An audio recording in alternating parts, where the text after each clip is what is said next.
Hello ವೀಕ್ಷಕರೇ, ನಮಸ್ಕಾರ ಎಲ್ಲರಿಗೂ.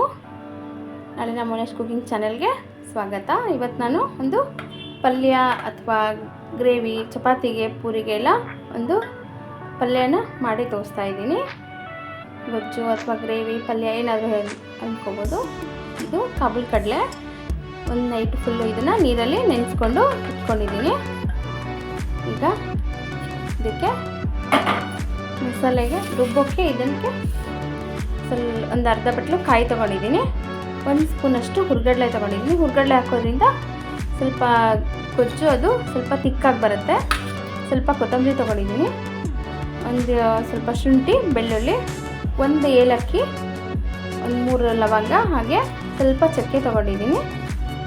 ಹಾಗೆಯೇ ಇದಕ್ಕೆ 1 ಈರುಳ್ಳಿ, 1 ಟೊಮೆಟೊ ಮತ್ತು ಸ್ವಲ್ಪ ಕರಿಬೇವು ತೊಗೊಂಡಿದ್ದೀನಿ. ಸ್ಪೈಸಸ್ ನೋಡೋದಾದರೆ ಅಚ್ಕಾರದ ಪುಡಿ 1.5 ಸ್ಪೂನಷ್ಟು ಅಚ್ಕಾರದ ಪುಡಿ, ಅರ್ಧ ಸ್ಪೂನ್ ಧನಿಯಾ ಪುಡಿ, ಅರ್ಧ ಸ್ಪೂನ್ ಗರಂ ಮಸಾಲ, ಹಾಗೆ ಅರ್ಧ ಸ್ಪೂನ್ ಅರಿಶಿನ ಪುಡಿ ತೊಗೊಂಡಿದ್ದೀನಿ. ಬನ್ನಿ ಈಗ ಹೇಗೆ ಮಾಡೋದು ಅಂತ ನೋಡ್ಕೊಳ್ಳೋಣ. ಒಂದು ಅರ್ಧ ಬಟ್ಲು ಕಾಯಿ ಹಾಕ್ಕೊಂಡಿದ್ದೀನಿ. ಇದಕ್ಕೆ ಶುಂಠಿ ಹಾಕ್ಕೋತಾ ಇದ್ದೀನಿ, ಹಾಗೆ ಏಲಕ್ಕಿ, ಚಕ್ಕೆ, ಲವಂಗ ಹಾಕ್ಕೋತಾ ಇದ್ದೀನಿ. ಸ್ವಲ್ಪ ಬೆಳ್ಳುಳ್ಳಿ ಹಾಕ್ಕೋತಾ ಇದ್ದೀನಿ, ಸ್ವಲ್ಪ ಹುರ್ಗಡ್ಲೆ, ನಂತರ ಕೊತ್ತಂಬರಿ ಸೊಪ್ಪು ಇದಿಷ್ಟು ಹಾಕ್ಕೊಂಡು ಸ್ವಲ್ಪ ನೀರು ಹಾಕ್ಕೊಂಡು ನೈಸಾಗಿ ಗ್ರೈಂಡ್ ಮಾಡ್ಕೊಂಬರ್ತೀನಿ. ನೋಡಿ, ಈಗ ಮಸಾಲೆ ರೆಡಿಯಾಗಿದೆ. ಬನ್ನಿ ಈಗ ಒಗ್ಗರಣೆ ಹಾಕೊಳ್ಳೋಣ. ಸ್ಟವ್ ಮೇಲೆ ಕುಕ್ಕರ್ ಇಟ್ಕೊಂಡಿದ್ದೀನಿ. ಇದಕ್ಕೆ ಒಂದು 3ರಿಂದ 4 ಸ್ಪೂನಷ್ಟು ಎಣ್ಣೆ ಹಾಕೋತಾ ಇದ್ದೀನಿ.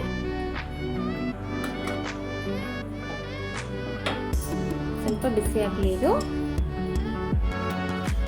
ಈಗ ಎಣ್ಣೆ ಬಿಸಿಯಾಗಿದೆ. ಸಾಸಿವೆ ಮತ್ತು ಜೀರಿಗೆ ಹಾಕೋತಾ ಇದ್ದೀನಿ.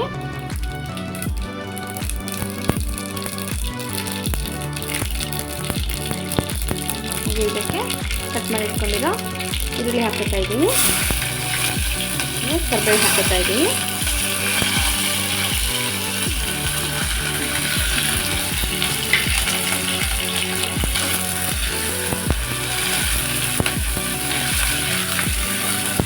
ಚೆನ್ನಾಗಿ ಸ್ವಲ್ಪ ಕಲರ್ ಚೇಂಜ್ ಆಗಬೇಕು ಈರುಳ್ಳಿ.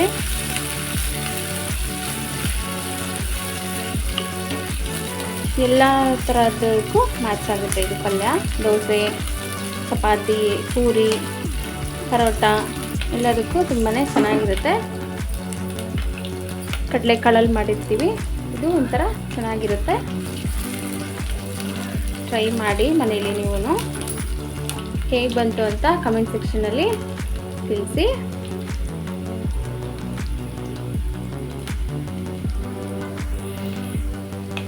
ನೋಡಿ, ಈರುಳ್ಳಿ ಸ್ವಲ್ಪ ಕೆಂಪಾಗಿದೆ. ಈಗ ಇದಕ್ಕೆ ಟೊಮೆಟೊ ಹಾಕೋತಾ ಇದ್ದೀನಿ. ಮೀಡಿಯಮ್ ಸೈಜು 2 ಟೊಮೆಟೊ ಹಾಕ್ಕೊಂಡಿದ್ದೀನಿ.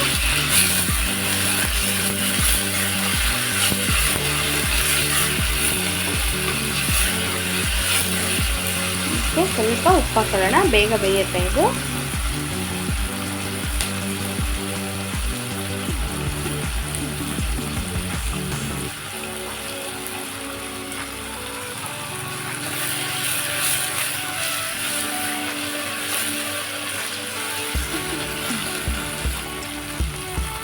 ಟೊಮೆಟೊ ಸ್ವಲ್ಪ ಸಾಫ್ಟ್ ಆಗಬೇಕು, ಅಲ್ಲಿವರೆಗೂ ಸ್ವಲ್ಪ ಫ್ರೈ ಮಾಡ್ಕೋಬೇಕು.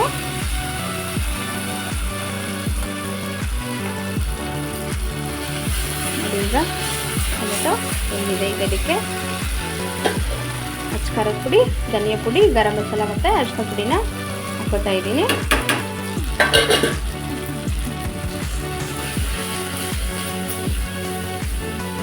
ಯಾವಾಗಲೂ ಈ ಥರ ಡ್ರೈ ಮಸಾಲೆ ಹಾಕಿದಾಗ ಸ್ವಲ್ಪ ನೀರು ಹಾಕ್ಕೋಬೇಕು, ಇಲ್ಲಾಂದರೆ ಸೀದೋ ಥರ ಹಾಕ್ಬಿಡುತ್ತೆ.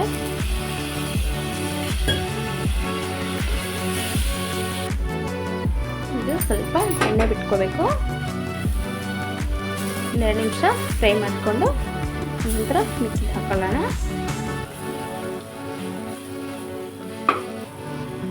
ಇದಕ್ಕೆ ಒಂದು ದೊಡ್ಡ ಸೈಜು ಆಲೂಗಡ್ಡೆ ಹಾಕೋತಾ ಇದ್ದೀನಿ.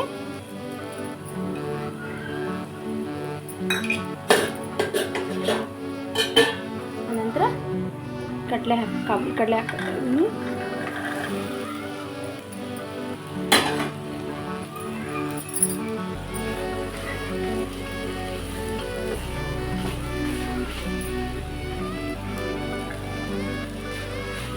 ಒಂದೆರಡು ನಿಮಿಷ ಎಣ್ಣೆಯಲ್ಲಿ ಫ್ರೈ ಮಾಡ್ಕೊಳ್ಳೋಣ.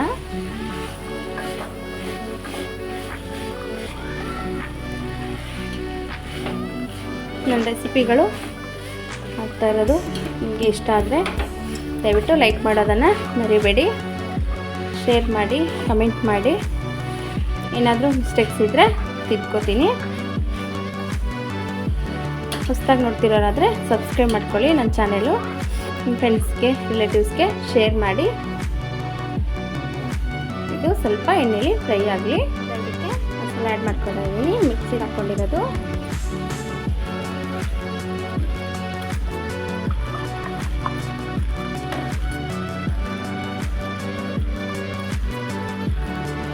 ಇದನ್ನು ಸ್ವಲ್ಪ ಹಾಕ್ಕೊಳ್ಳೋಣ. ಹೀಗೆ ನೀರು ಹಾಕೋಬಾರ್ದು. ಒಂದೆರಡು ನಿಮಿಷ ಎಲ್ಲ ಹಸಿ ಹಾಕಿರೋದ್ರಿಂದ ಶುಂಠಿ ಬೆಳ್ಳುಳ್ಳಿ ಎಲ್ಲ ಒಂದೆರಡು ನಿಮಿಷ ಫ್ರೈ ಆದಮೇಲೆ ನೀರು ಹಾಕ್ಕೋಬೇಕು. ಕಲರ್ಫುಲ್ಲಾಗಿರುತ್ತೆ ಅಚ್ಚ ಖಾರದ ಪುಡಿ ಹಾಕೋದ್ರಿಂದ. ಬೇಕು ಅಂದರೆ ನೀವು ಹಸಿಮೆಣಸಿನ್ಕಾಯಿ ಹಾಕ್ಕೋಬೋದು, ಅದೂ ಚೆನ್ನಾಗಿರುತ್ತೆ. ನಾನಿಲ್ಲಿ ಖಾರದ ಪುಡಿ ಹಾಕ್ಕೊಂಡಿದ್ದೀನಿ. ಇದು ಸ್ವಲ್ಪ ಫ್ರೈ ಆಗಲಿ. ಈಗ ಇದಕ್ಕೆ ನೀರು ಸೇರಿಸ್ಕೊಳ್ಳೋಣ. ನಾನು ಮಸಾಲೆ ಹಾಕಿದ ಜಾರ್ಗೆ ನೀರು ಹಾಕೋತಾ ಇದ್ದೀನಿ. ಆಮೇಲೆ ನಿಮಗೆ ಕನ್ಸಿಸ್ಟೆನ್ಸಿ ನೋಡಿಕೊಂಡು ಎಷ್ಟು ಬೇಕೋ ಅಷ್ಟು ನೀರು ಹಾಕ್ಕೊಳ್ಳಿ. ತುಂಬ ನೀರಾಗಿದ್ದರೆ ಚೆನ್ನಾಗಿರಲ್ಲ ಇದು. ನೋಡಿ, ಈ ಹದವಾಗಿದ್ದರೆ ಸಾಕಾಗುತ್ತೆ. ಈಗ ಇದಕ್ಕೆ ರುಚಿಗೆ ತಕ್ಕಷ್ಟು ಉಪ್ಪು ಹಾಕೋತಾ ಇದ್ದೀನಿ.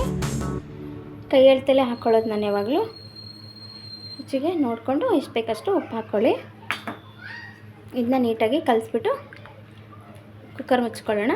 2 ವಿಷಲ್ ಬರಲಿ. ಇದು ಕಾಳು ಚೆನ್ನಾಗಿ ಬೇಯುತ್ತೆ 2 ವಿಷಲ್ ಹಾಕೋದ್ರಿಂದ.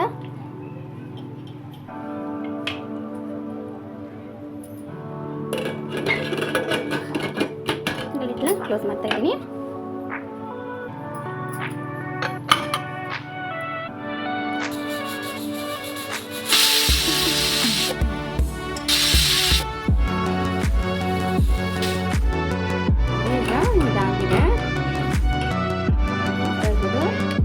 ಕಲರ್ಫುಲ್ಲಾಗಿ ಬಂದಿದೆ.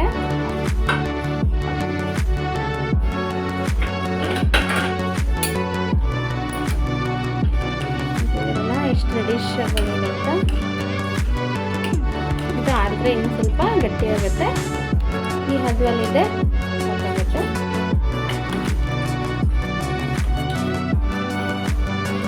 ನೋಡಿ, ಈಗ ಇದು ರೆಡಿಯಾಗಿದೆ. ನಾನು ಇದನ್ನು ಪೂರಿ ಜೊತೆ ಸರ್ವ್ ಮಾಡ್ತಾ ಇದ್ದೀನಿ.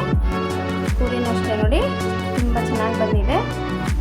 ಇದನ್ನು ನೀವು ಮನೆಯಲ್ಲಿ ಟ್ರೈ ಮಾಡಿ ಹೇಗೆ ಬಂತು ಅಂತ ಕಮೆಂಟ್ ಸೆಕ್ಷನಲ್ಲಿ ತಿಳಿಸಿ. ನೋಡ್ತಾ ಇದ್ದೀರಲ್ಲ ಎಷ್ಟು ಚೆನ್ನಾಗಿ ಬಂದಿದೆ. ಚಾನೆಲ್ನ ಶೇರ್ ಮಾಡಿ, ಸಬ್ಸ್ಕ್ರೈಬ್ ಮಾಡಿ, ಲೈಕ್ ಮಾಡಿ. Thank you.